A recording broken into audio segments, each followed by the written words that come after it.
नमस्कार, मेरा नाम कुसुम महेश्वरी और आज की इस वीडियो के साथ हम लोग मैक्रो इकोनॉमिक्स में एक नई शुरुआत कर रहे हैं। इससे पहले माइक्रो इकोनॉमिक्स पे करीब 125 वीडियोस हैं और उनको आपका बहुत प्यार मिला है। उस प्लेलिस्ट को आपने बहुत सम्मान दिया है, तो आई होप कि आपकी फरमाइश के साथ ये मैक्रो की सीरीज़ शुरू हो रही है और इस प्लेलिस्ट को भी आप उतना ही सपोर्ट करेंगे, उतना ही प्यार से देखेंगे।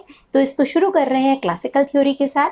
तो क्लासिकल थ्योरी बेसिकली कोई एक इकोनॉमिस्ट की दी हुई थ्योरी नहीं है, बल्कि ये क्या है, ये बहुत सारे इकोनॉमिस्ट जो कि 17th और 18th सेंचुरी के अंदर जितने इकोनॉमिस्ट हुए थे, उनके बिखरे बिखरे जो आइडियाज़ थे उन सब को कंपाइल करके एक जनरलाइज्ड वर्जन तैयार किया गया है, जो कि उस टाइम की सोच को दर्शाता है, उस टाइम के बिलीव्स को बताता है कि किस तरीके से इकोनॉमिक सेटअप चल रहा था। तो उसकी बात करता है, जो उनकी सोच थी उसको दर्शाता है।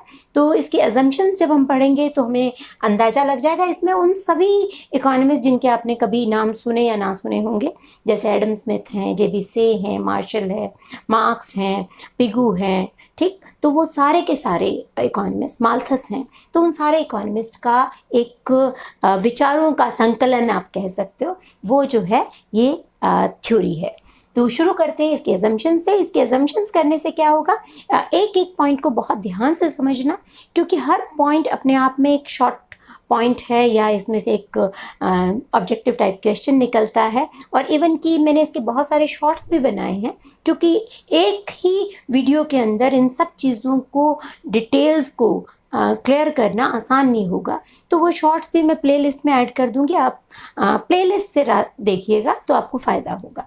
तो शुरू करते हैं फुल एम्प्लॉयमेंट के साथ। तो फुल एम्प्लॉयमेंट का मतलब है कि जितने भी इकोनॉमी में रिसोर्सेज हैं, उनका ये मानना था कि सारे रिसोर्सेज जो है वो लगे हुए हैं। जो इकोनॉमी है वो फुल एम्प्लॉयमेंट इक्विलिब्रियम पे रहती है लॉन्ग रन में, ठीक है। शॉर्ट रन की बात नहीं कर रहे हैं, शॉर्ट रन में कुछ फ्लक्चुएशंस हो सकते हैं, लेकिन लॉन्ग रन में हमेशा ही सारे के सारे इकोनॉमी के रिसोर्सेज जो हैं, जैसे मान लीजिए लेबर की बात करें तो जो प्रिवेलिंग वेज रेट है, जो मार्केट में वेज रेट है, उस पर जो लोग काम करना चाहते हैं उन सबको यदि काम मिल रहा है तो इसका मतलब इकोनॉमी फुल एम्प्लॉयमेंट, पूर्ण रोजगार पर है। दूसरी बात आती है लेसेस फेयर। लेसे फेयर क्या मतलब है? लेसे फेयर का मतलब होता है non interference policy of the government, कि सरकार को, क्योंकि देखो समाज जो है वो लोगों से मिलकर बना है और ये मानते हैं कि सारे लोग बहुत सयाने हैं, समझदार हैं। तो यदि सभी लोग समझदार हैं तो वो अपने भले के लिए काम कर रहे हैं, और अपने भले के लिए काम कर रहे हैं तो नेचुरल है कि इकोनॉमी में जो है, सोसाइटी में गवर्नमेंट को कुछ भी करने की ज़रूरत नहीं है। वो ऐसा मानते थे। हर चीज़ जो है प्राइस मैकेनिज्म से, यानी डिमांड एंड सप्लाई की जो फोर्सेस हैं वो हर चीज़ को सेट कर देती हैं।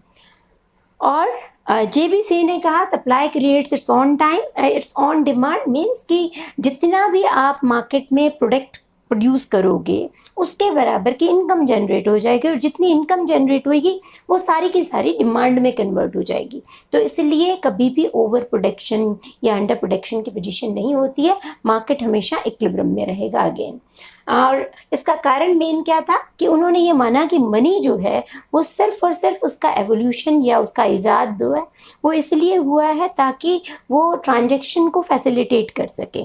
वस्तु विनिमय हमने देखा, बार्टर सिस्टम बहुत मुश्किल होता था, तो उसको आसान बनाने के लिए मनी का इजाद हुआ है। इसको बचाने का कुछ नहीं है, मनी आई साथ के साथ आपने खर्च कर दिया, इसीलिए सप्लाई जो है वो डिमांड के बराबर हो जाती थी। परफेक्ट कंपटीशन का मतलब है कि मार्केट इतना बड़ा है, इतने उसमें प्लेयर्स हैं, सेलर्स और बायर्स हैं, कि एक व्यक्ति का कोई इन्फ्लुएंस नहीं है, ठीक है। लॉन्ग रन इक्विलिब्रियम की बात ऑलरेडी हो चुकी है। शॉर्ट रन में यदि कोई फ्लक्चुएशन आ भी जाए तो जो वेज रेट है, रेट ऑफ इंटरेस्ट है और प्राइस लेवल है, ये तीन चीज़ें जब तक फ्लेक्सिबल हैं, ऊपर नीचे हो सकती हैं, एडजस्ट हो सकती हैं, तब तक जो है मार्केट हमेशा वापस से इक्विलिब्रियम को गेन करता रहेगा। और रैशनल बिहेवियर तो है ही कि सब लोग सियाने हैं, अपना भला करते हैं, जैसे आप अपनी ये वीडियो देखकर अपना भला कर रहे हैं। तीन सेक्टर्स जिनका कि हमने जिक्र करना है उनको समझ लेते हैं। तो सबसे पहले प्रोडक्शन सेक्टर है, या उसको रियल सेक्टर भी कहते हैं। रियल सेक्टर इसको इसलिए कहते हैं क्योंकि यहाँ पे फाइनेंशियल इंस्ट्रूमेंट्स की हम चर्चा नहीं करेंगे, हम रियल चीज़ों की, यानी कि जो प्रोडक्ट बन रहा है, गुड्स एंड सर्विसेज की बात है, उनके प्रोडक्शन की बात करते हैं। तो जो आउटपुट है, टोटल प्रोडक्ट है आपका, that is function of labour, capital and technology. तो लेबर जो है वो कैपिटल और टेक्नोलॉजी को हमने कांस्टेंट अज्यूम कर लिया सिंप्लीफिकेशन के लिए। तो ये क्या रह गया, Q is function of labour only. तो ये आप डायग्रामेटिकली आप समझ लीजिए। डायग्रामेटिकली आपको याद आ रहा हो तो ये लॉ ऑफ वेरिएबल प्रोपोर्शन ही है, जिसको हमने बहुत डिटेल में समझा हुआ है। तो लेबर यहाँ पर है, जैसे जैसे आप लेबर लगाते जा रहे हैं, एम्प्लॉय करते जा रहे हैं, वैसे वैसे टोटल प्रोडक्ट बढ़ता है, लेकिन पहले के कंपैरिजन में धीमी गति से। एक लेवल आता है कि अगला लेबर लगाने से आपका टोटल प्रोडक्ट बढ़ता नहीं है, रादर घट जाता है। इसका कारण क्या है? कारण है मार्जिनल प्रोडक्ट जो है वो डिक्लाइन हो रहा है, कम होता हुआ है, जिसे हम लॉ ऑफ वेरिएबल प्रोपोर्शन में कहते थे डिमिनिशिंग मार्जिनल प्रोडक्ट अप्लाई होता है। तो ये आपका प्रोडक्शन सेक्टर का डिटेल हो गया। अब समझते हैं एम्प्लॉयमेंट सेक्टर को। तो एम्प्लॉयमेंट सेक्टर बनता है लेबर की डिमांड और लेबर की सप्लाई से।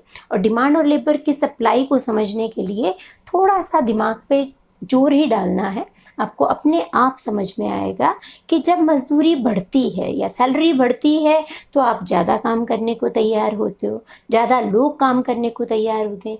जब सैलरी घटती है तो लोग जो एम्प्लॉय करने वाले हैं वो ज़्यादा लोग तैयार हो जाते हैं। यानी कि डिमांड के साथ जो W/P क्या है? Real wage rate. अब रियल वेज रेट क्या होती है? रियल वेज रेट का मतलब है कि आप यदि 50 रुपया मेरी सैलरी है, मान लीजिए 50 रुपया आप मुझे देते हो, ठीक, और इसको यदि मैं डिवाइड कर दूं प्राइस लेवल से, मान लीजिए 10 रुपये प्राइस लेवल है, तो मेरी सैलरी रियल वेज रेट हुई 5। लेकिन यदि मेरी सैलरी आपने डबल कर दी, लेकिन ये जो है इसको 25 कर दिया, ठीक है, तो मेरी सैलरी, मेरे को लग रहा है कि मेरी सैलरी डबल हुई है, पर एक्चुअल में मेरी रियल वेज रेट जो है वो कम हुई है। तो इस चीज़ का ये भी एक कॉन्सेप्ट है, इसको अच्छे से समझ लेना। मैं शॉर्ट भी तैयार कर दूंगी जिससे आपको आसानी से समझ आ जाए। तो ये चीज़ जो है ये बताती है कि वे डिमांड के साथ इसका जो कनेक्शन है वो नेगेटिव रिलेशन है, और इसके साथ इसका रिलेशन जो है वो पॉजिटिव है। आप खुद अपने हाथ से करके देखिएगा, और उसी के बेसिस पे ये कर्व भी बने हुए हैं। ये नेगेटिवली स्लोप्ड है, ये पॉजिटिवली स्लोप्ड है। जहाँ पे इंटरेक्शन हुआ वहाँ पे वेज रेट डिटरमिन हो गया। अब यदि वेज रेट बढ़ जाता है तो क्या होगा? सप्लाई ज़्यादा हो जाएगी और डिमांड कम रह जाएगी। तो क्या होगा? इनका आपस में इंटरेक्शन होगा। जो सप्लाई करने वाले हैं, सप्लाई बढ़ गई है ना यहाँ पे, तो जो वे अपना वर्क ऑफर करना चाहते हैं उनमें कंपटीशन होगा, और धीरे धीरे क्या होगा? लॉन्ग रन के अंदर ये वापस इस एक पॉइंट पे आने की टेंडेंसी रखेगा। और इन द सेम मैनर यहाँ पर यदि आप देखो डिमांड ऑफ लेबर ज़्यादा है, यहाँ अनएम्प्लॉयमेंट थी, यहाँ पे वर्कर्स की शॉर्टेज है। तो इस शॉर्टेज में क्या होगा? जो लेने वाले हैं, जो काम जिनको चाहिए, मान लीजिए टीचर ही रखना है, तो वो ज़्यादा सैलरी ऑफ़र करेंगे। तो धीरे धीरे सैलरी ऑफ़र करते करते फिर वापस ऊपर जाने की टेंडेंसी रहेगी। ये खुद बना के देखें, आपको खुद समझ आएगा। तो मॉनेटरी सेक्टर को देखते हैं। तो मॉनेटरी सेक्टर में ये बताया है, फिशर की इक्वेशन ली जाती है क्योंकि फिशर भी एक क्लासिकल इकोनॉमिस्ट है।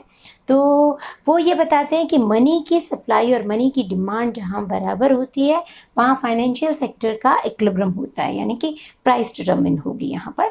तो यहाँ पर आप देखिए कि इसको डिमांड फॉर मनी को उन्होंने PT से दिखाया है। P क्या है? P जनरल प्राइस लेवल है। जब यहाँ पर हमने इस्तेमाल किया P, वही P यहाँ पर भी है, यानी सब प्रोडक्ट्स का एक एवरेज प्राइस आप ये कह लीजिए मोटे तौर पर। T for volume of transaction. Volume of transaction का मतलब है कि व्यापार कितना हो रहा है, इकोनॉमी में कितना व्यापार हो रहा है। M मनी सप्लाई है और V जो है वेलोसिटी है। वेलोसिटी क्या होती है? मनी सप्लाई का मतलब तो आप समझ गए कि जितना भी इकॉनमी में मनी सर्कुलेशन में है, पर एक जो मनी सर्कुलेशन में मान लीजिए 100 रुपये का नोट है, तो वो 100 रुपये का नोट 100 रुपये का ट्रांजैक्शन नहीं करता है एक दिन में, वो कई हाथों में से निकलता है। मैंने कंडक्टर को दिया, कंडक्टर ने आगे आटा खरीदा, आटे वाले ने तेल खरीदा, तो 400 रुपये का ट्रांजैक्शन हो गया। तो इस तरीके से वेलोसिटी है कि कितनी बार कितना ट्रांजैक्शन हुआ उस मनी से, ठीक है। तो ये सप्लाई क्रिएट करता है और ये जो है डिमांड क्रिएट करता है।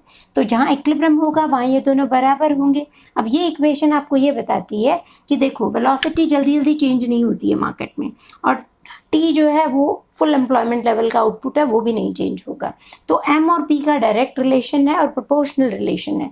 जितना ज़्यादा मनी सप्लाई मार्केट में बढ़ेगी उतना ही प्राइस लेवल भी इंक्रीज होगा। तो इसको आगे इस्तेमाल करते हैं।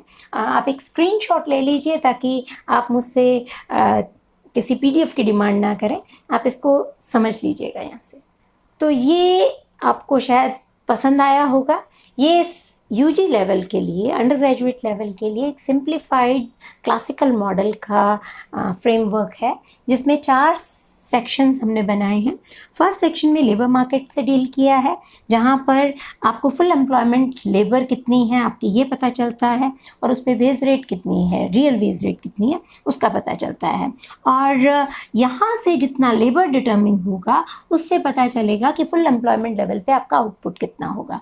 जितना आउटपुट है उसके हिसाब से ये वाला जो सेक्शन है वो ये बताता है पूरी दूर तक आपका एमवी और पीटी इन दोनों के इक्विलिब्रियम को दिखाता है कि दोनों बराबर रहेंगे पूरे इस ड्यूरेशन में, ठीक है।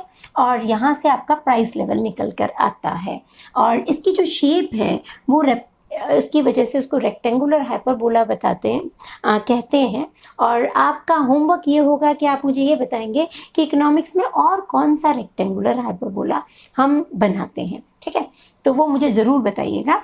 और यहाँ से हमारा जो प्राइस लेवल आया है इसको एडजस्टमेंट सेक्टर में लेके आए। तो एडजस्टमेंट सेक्टर में ये जो रे है W/P जो कि मनी वेज और प्राइस लेवल के कॉम्बिनेशन से बन रही है, तो ये आपको ये बताती है कि इस पूरी दूर में यहाँ से लेके यहाँ तक आपका जो वेज रेट है, जो रियल वेज रेट है वो बराबर रहेगा। ये दोनों के वेज प्राइस एडजस्टमेंट की बात करता है। तो ये आपका कंप्लीट मॉडल है। क्लासिकल मॉडल में बहुत सारी वीकनेसेस हैं जिसको केन्स लेकर आए थे, और वो इसको बड़ा इंटरेस्टिंग तरीके से हम डिफ्यूट करते हैं जो कुछ उन्होंने कहा। तो उसके साथ हम फिर मिलेंगे, प्लस इसका सेविंग और इन्वेस्टमेंट वाला मॉडल है वो भी करेंगे, कुछ और चीज़ें भी हैं। तो उसके लिए प्लीज़ प्लेलिस्ट को देखते रहिएगा। Thank you so much for watching. Like subscribe करें ना करें, दुआएं ज़रूर दें।